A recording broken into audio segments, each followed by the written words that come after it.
विजयराज डोंगरे यांनी अमित बेहवार यांच्यासह उमेदवारी अर्ज दाखल. आपण पाहत आहात तडका न्यूज मराठी.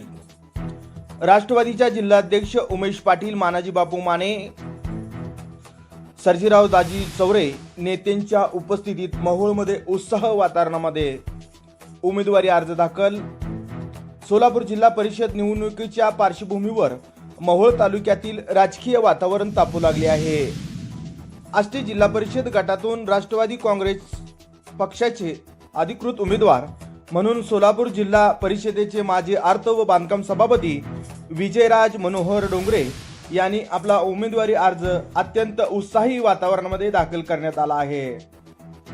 यासोबतच राष्ट्रवादीकडून आष्टी पंचायत समिती गणामधून अमित वेहवारे आणि खंडाळी पंचायत समिती गणामधून गणेश मुळे यांनीही आपले उमेदवारी अर्ज सादर केले आहेत.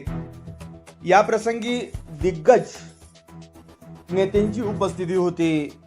राष्ट्रवादीचे माजी जिल्हाध्यक्ष मनोहर भाऊ डोंगरे, जिल्हाध्यक्ष उमेश पाटील, मानाजी बापू माने, सर्जीराव दाजी चौरे यांच्यासह अनेक पक्षाचे पदाधिकारी आणि कार्यकर्ते मोठ्या संख्येनं उपस्थित होते. कार्यकर्त्यांच्या उपस्थितीमुळे या परिसरात राष्ट्रवादीने मोठे शक्ती प्रदर्शन केल्याचं पाहायला मिळालं आहे. आपण पाहत आहात तडका न्यूज मराठी. आपल्या भागातील जिल्हा परिषद पंचायत समिती अपडेट पाहण्यासाठी तडका न्यूज मराठीला सबस्क्राईब करा.